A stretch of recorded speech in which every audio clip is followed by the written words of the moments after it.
Kalam podcast is made possible through listeners like you.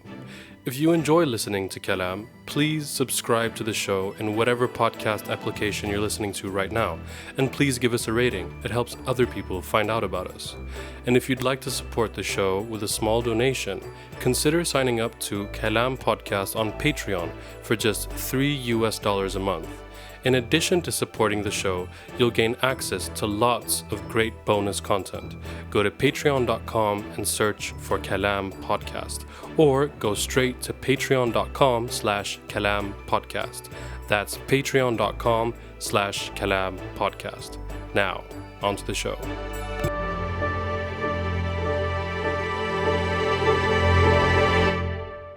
Hello and welcome to the 8th installment of Kalam Digest, our weekly news summary, recording today on the 1st of October 2024. It's been almost a year of war since the 7th of October last year, and the past week has been extremely dramatic with escalations in Lebanon, notably the Secretary General, which is his official title, we just Googled that, of Hezbollah, Hassan Nasrallah, was assassinated when Israel struck an apartment complex in southern Beirut, killing scores of civilians in the attack as well.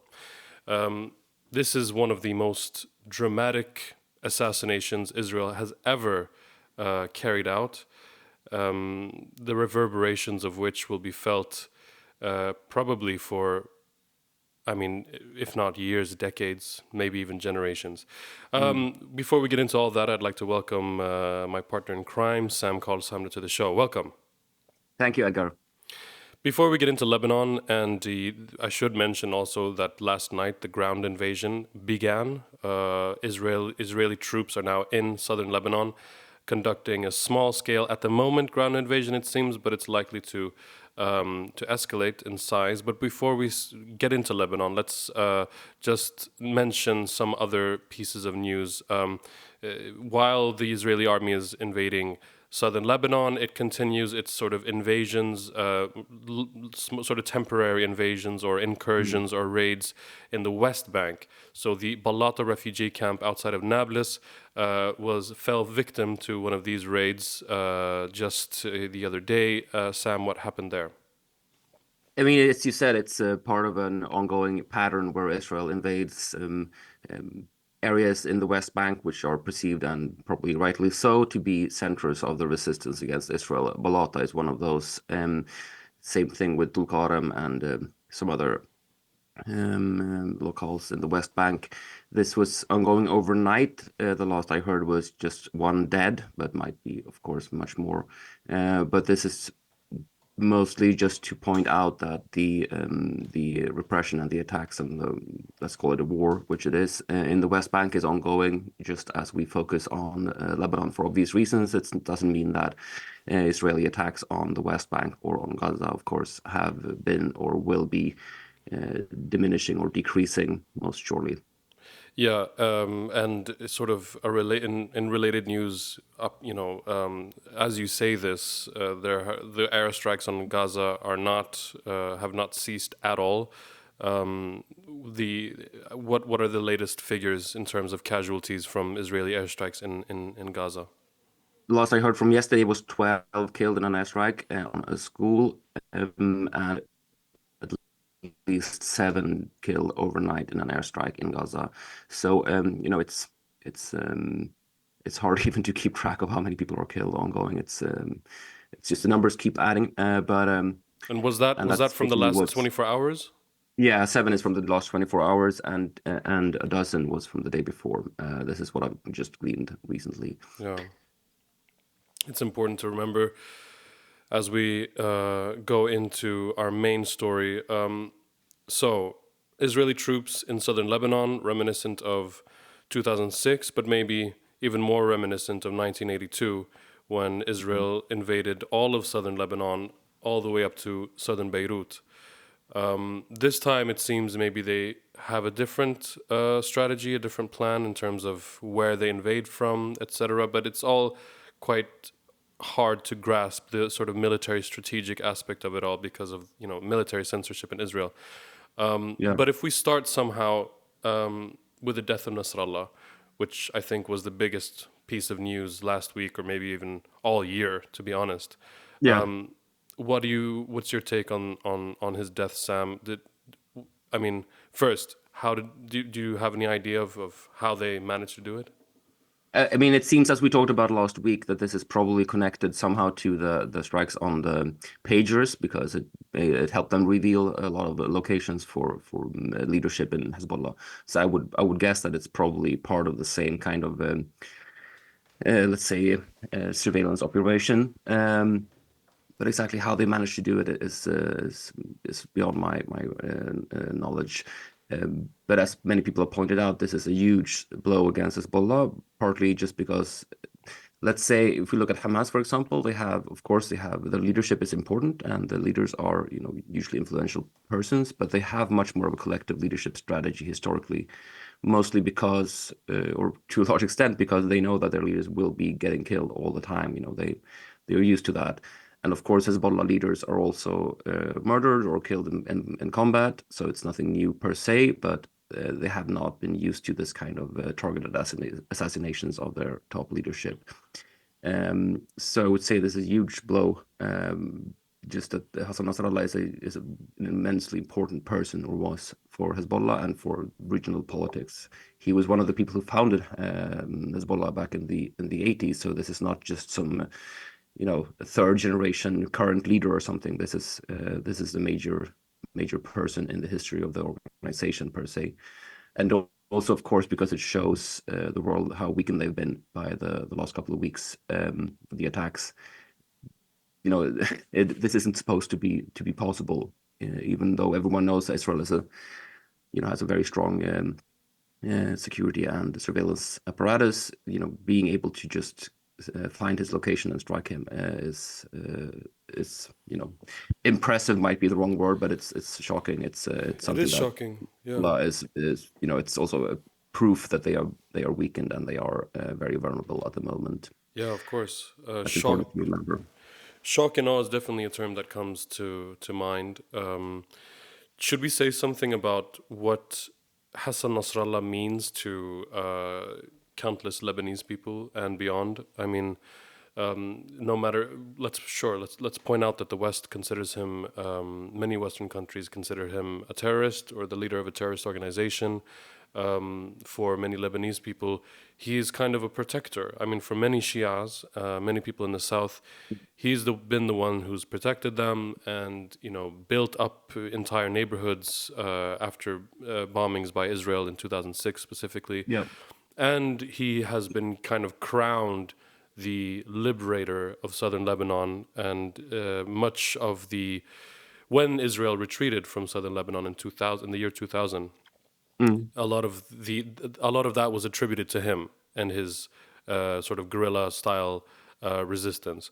But beyond, Absolutely. Rightly so, I would say. I mean, it's rightly so, sure, something they would not have wanted to do. Yeah. yeah. But beyond like military, strategic, technical stuff, what do you think his kind of person means to the people of southern Lebanon?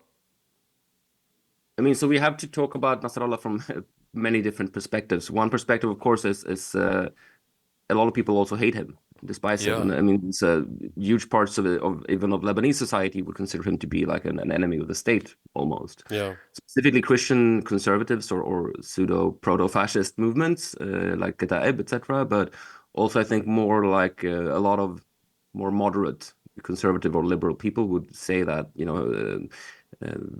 the organization that he's built up, Hezbollah, is a threat to the stability of Lebanon, and it hinders the development of a modern functioning state, let's say. yeah, Let's not go into a discussion about that.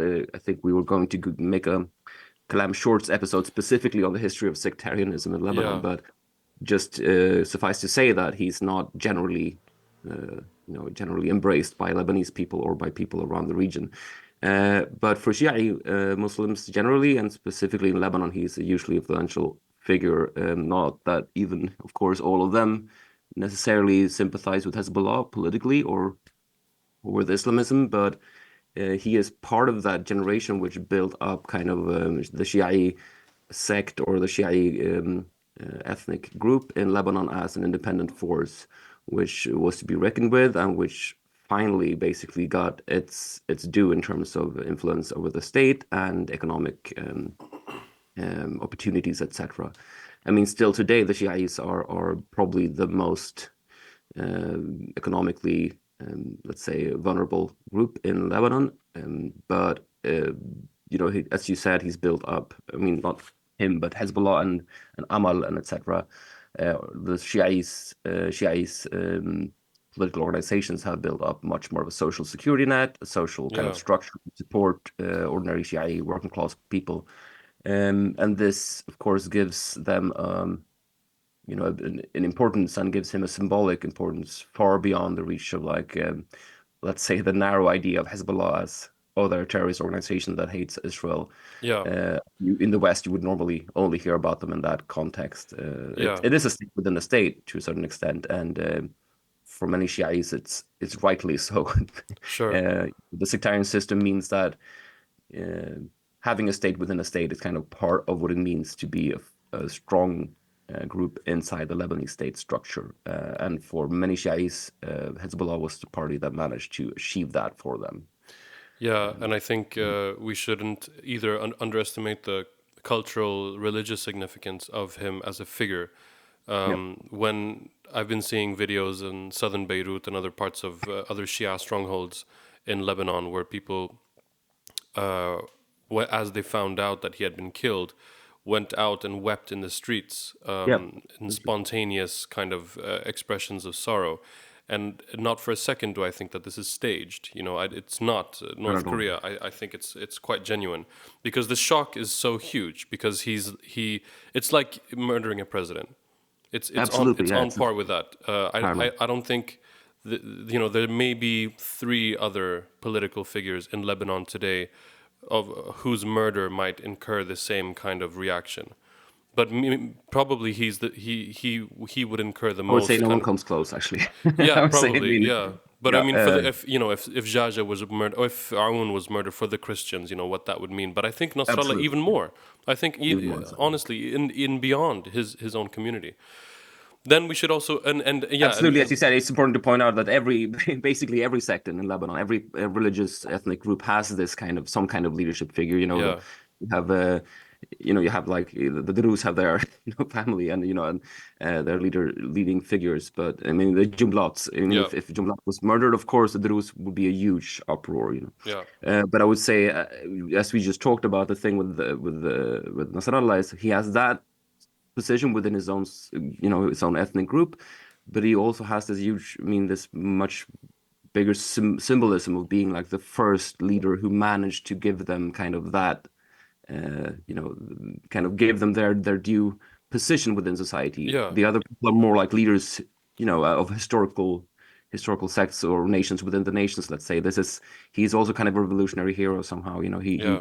He brought the Shiites from a marginalized position into kind of a position of power and Yeah, importance. power broker in the And country. also, I mean, let's not forget. I mean, within the Shiite, I mean, theological,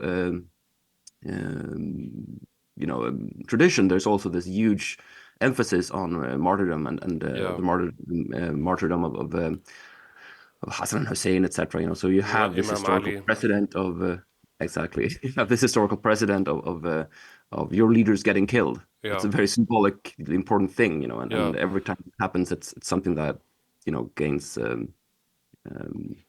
it puts it in an extra yeah. I important. mean, the amount of videos I've seen, which a friend of the show, Ralph Baidoun, has sent me, Yeah, of young Shiais going, like sort of influential Shiais going on social media saying, you know what, the Sayyid is not dead. yeah, And I don't say, and it's kind of, it's not actually funny because yeah, a lot of people will believe it. It's it really blew my mind seeing that a lot of people are saying, quoting Quranic verses or quoting, things he's said in past speeches. They're like, don't believe everything you see. Of course, yeah, he's not dead. How could he be? Giving people false hope. But really, what's He's in happened? ghaib, and he's in occultation, right? Exactly. What is he, the Something Messiah like now? that. I mean, it's ridiculous. Come on. Yeah, of course. I think Hezbollah has been dealt such a serious blow that it seems. I mean, it's its head has been cut off, and its top leader, because it's not just Nasrallah, its top leadership has Yep. been eliminated completely. And let's get into the regional aspect. Syria and Iran left the chat a long time ago. What the hell Seems happened so, yeah. there? Yep. How is it possible that has because okay, and before we get into that, sorry, many tangents. We should mention because we've been speaking quite positively in a way about Nasrallah.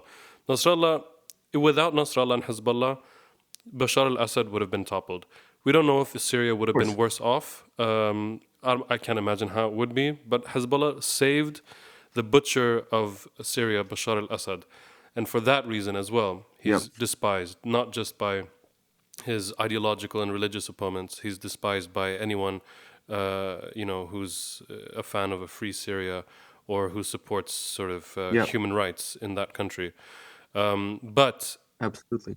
his old buddy Bashar al-Assad did not lift a finger when Israel started attacking Lebanon, and neither did Iran. Yep. Why is that?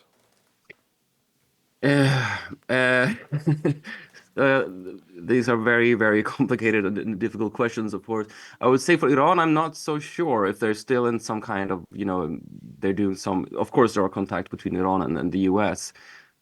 There might be that the US has just said, if you do anything, we'll kill you, I mean, and they know that they Yeah, have the capability to do that, to strike, immensely at Iran directly. It might be that they're just keeping out of the conflict.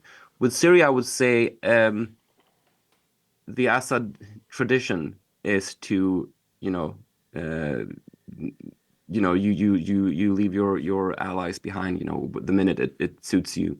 Thing with with the Palestinian movement in Jordan in 1970, yeah, Black September. The whole Assad thing was, we're going to protect you, we're going to support, prop up your position, the PLO, and that and the was the minute father of that was Hafiz. that was Hafiz. Yeah, of Yeah, course, it was the father of the current Assad. But yeah, the idea of letting down your allies is a very strong tradition, and in that kind of uh, I mean, incredibly pragmatic Arab nationalist yeah, tradition. Same thing with the invasions. You can't call them anything else, of Lebanon in the 70s. They were supposedly done, to keep the peace or something like that, but they were basically done to strike at the Lebanese left, because the Lebanese left was so obviously going to win the war in Lebanon. the Syrian And invasion, you and mean? the Syrian Yeah, invasion, the Syrians invaded Lebanon to make sure yeah, that their supposed allies, the Lebanese left and the Palestinians, did not win the war, because they knew that if they won the war, there would be an all-out confrontation with Israel, yeah. and Syria didn't want that. Which is a So, crazy thing, like I mean, this is the kind of regime that I'm sorry, but Hassan Nasrallah has propped up. mm, Um, but you I'm not. know, I mean, let's say I'm not surprised that Assad would let them down the minute that yeah, it's a good idea for them. On the other hand, we don't know. I mean, they might be trying to support them somehow. They might be trying to smuggle in forces. They might have a contingency plan, which is basically to retreat and, to do a guerrilla warfare all out. yeah, I would say, like, but I would say I'm not surprised that Syria doesn't actually do anything. They've been not doing anything, doing that using the excuse of them being kind of part of the axis of resistance or something like that, being like, this is not going to be friends of the Palestinian anytime soon, in any way. yeah. I mean, But I mean, for Iran, I say it's still hard to know. Is there kind of do they have a long-term plan, or are they just kind of trying to extricate themselves from the situation? I'm not sure. But let's just be clear that if they would just drop Hezbollah, that would be a huge shift in the power balance of the entire region. Um, this has been like the basic, as we talked about, I think 2 episodes back, the idea that this is kind of a nuclear terror balance of yeah, yeah, mutually yeah. assured destruction Deterrent. situation. Yeah, Deterrent, yeah, where like Iran has been able to use Hezbollah as, they know that they couldn't destroy Israel or anything like that, but they've been, they know that they can strike back if people try to mess with their internal affairs. They can strike back. If they would just drop that, I'm not sure what that would mean um, for the balance of forces in the region. yeah, It would also be very surprising to me, actually, if they would just give up on Hezbollah. I would rather. my guess would be that they have some kind of idea about how to um, work this out going forward. Not saying that it's gonna Yeah, work well for them, but saying that they're not just, leaving the situation behind. I don't think they're doing that. That yeah, would but be I mean, in the helpful. short term, let's we can sort of make the statement that Iran and Syria have completely abandoned their most important ally in Lebanon. Seems so, yeah. Seems Yeah. so. What el Um, what el okay, so should we say something about the invasion itself? What do we know? What Israel has sent ground troops into southern Lebanon after large airstrikes all over the country, yeah. and intensive artillery shelling of supposed alleged Hezbollah positions, I guess. What do we know? Yeah, well, we don't know much, as we just said. We Yeah, we know that they are. It's been like conflicting reports on whether or not the ground invasion has actually started, the all-out ground invasion. But it seems probable that it has this late yesterday evening or night. We should also note that they have been conducting some kind of reconnaissance, something like that, operations inside Lebanon for a couple of days. Probably it seems probable at least, and there's been some fighting already between the Hezbollah kind of elite troops and invading smaller groups of Israeli soldiers infiltrating Lebanon. yeah, But what we know, as you said, we know that they've been bombing um, all over the country, mostly the Bekaa Valley and in Jabal Amel in the south. But we also know they've been striking central Beirut now, which is, Dahia is the southern suburbs. It's obviously part of Beirut. It's nothing, it's just part of the city, but it's so clearly identified as a Shia part of the city that it's kind of considered to be different if they bomb Dahia or if they bomb the rest of Beirut. yeah. So it seems they're striking even close to Hamra Street now, like in the Yeah, westernmost. they struck a roundabout, or Oh, the sort of Kola the roundabout. the Yeah. Kola roundabout, which it's called, and that was to eliminate, which they did, three fighters or commanders within the PFLP, which Oh, is really? yeah, Hmm. yeah, which is not Hezbollah, and the Israelis confirmed that they got them, or that they Oh, really? assassinated them. And the PFLP, as we know, is the Palestinian Front for the Popular Front for the Liberation of Palestine, the Jabha, and they're Marxist-Leninist Yep.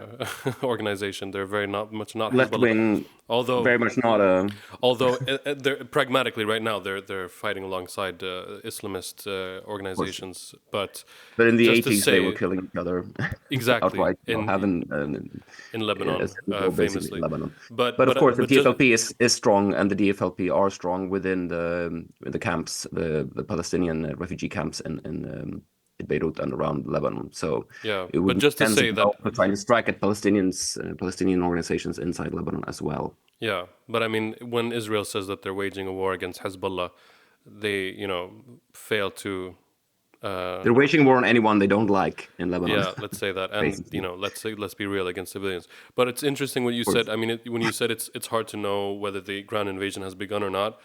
Mm. It reminds me of when we were thinking about, or when we were anticipating the ground invasion of Rafah, and Yeah. because that was such a red line for Biden, and this is obviously not I mean excuse the pun, not exactly kosher in terms of the international community, Yeah. I can say that,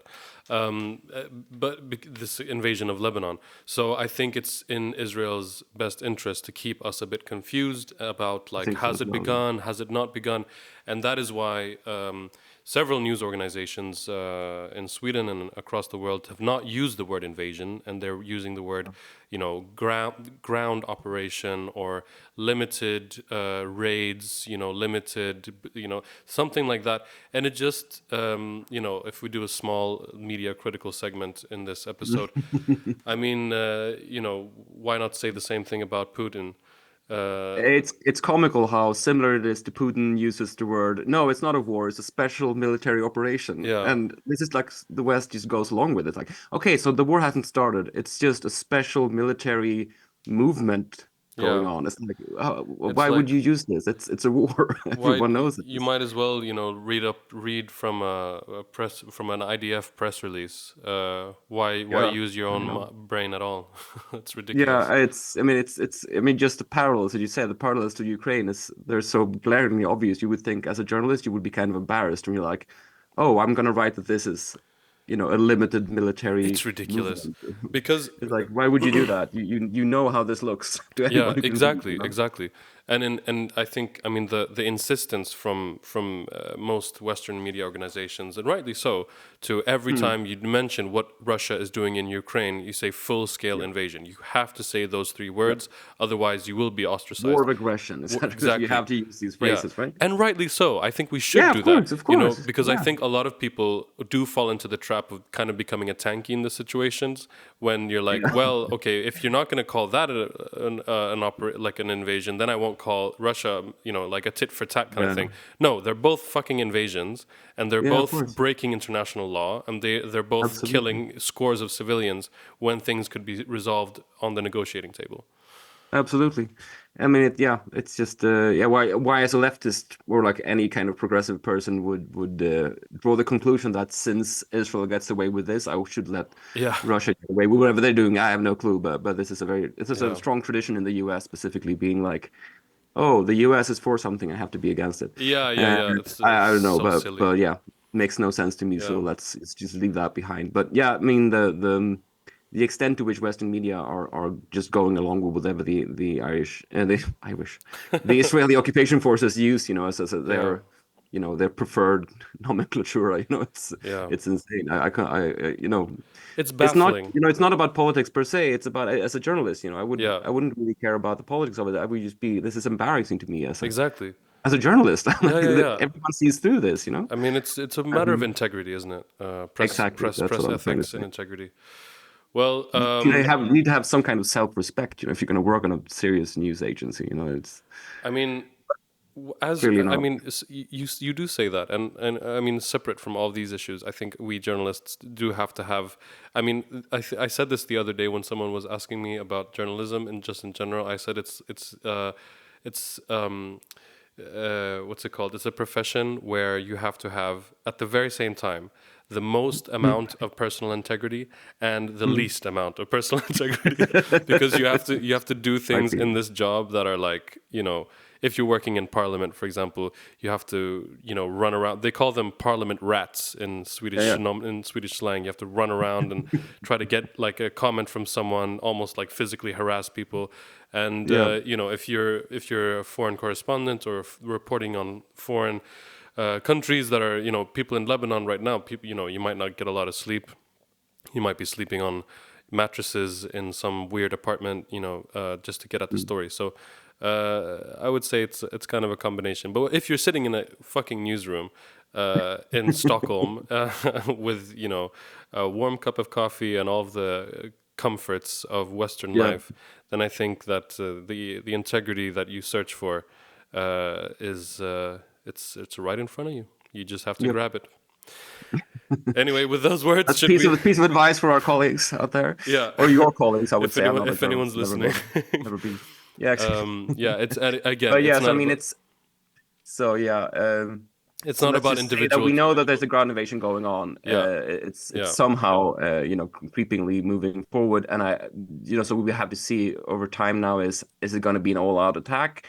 Israel has been saying before, we consider our northern border to be the Litani River, which would mean basically taking over a third of Lebanon. annexation.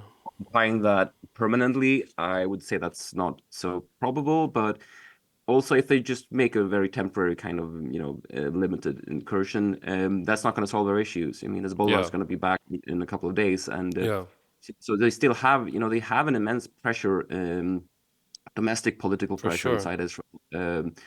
There's hundreds of thousands of people who have been displaced from the north, Yeah, and they're still formally speaking a democratic country in the sense that they have to somehow care about the yeah, public opinion, regardless of how degenerated their institutions are. yeah, So I would say it's they have to solve this issue. It's actually yeah, something that is pressing the government as well. They have to deal with this. They can't just let it be ongoing for forever. Yeah. So I mean, right now it looks, based on what we just said about Hezbollah being severely weakened at the time, it might seem that situation looks really good for Israel, but I would say over time, I I still have would a say, very yeah, hard time long seeing term, the situation is how are not they going great to for. achieve their goals Yeah. without getting bogged down in a horrible, horrible guerrilla war in Lebanon, which that is something they cannot win. Yeah. I They can mean, never do that. look, I This is just think, impossible. look, we should wrap this because we've gone on for a while, but I think, Yep. look, we've seen this before.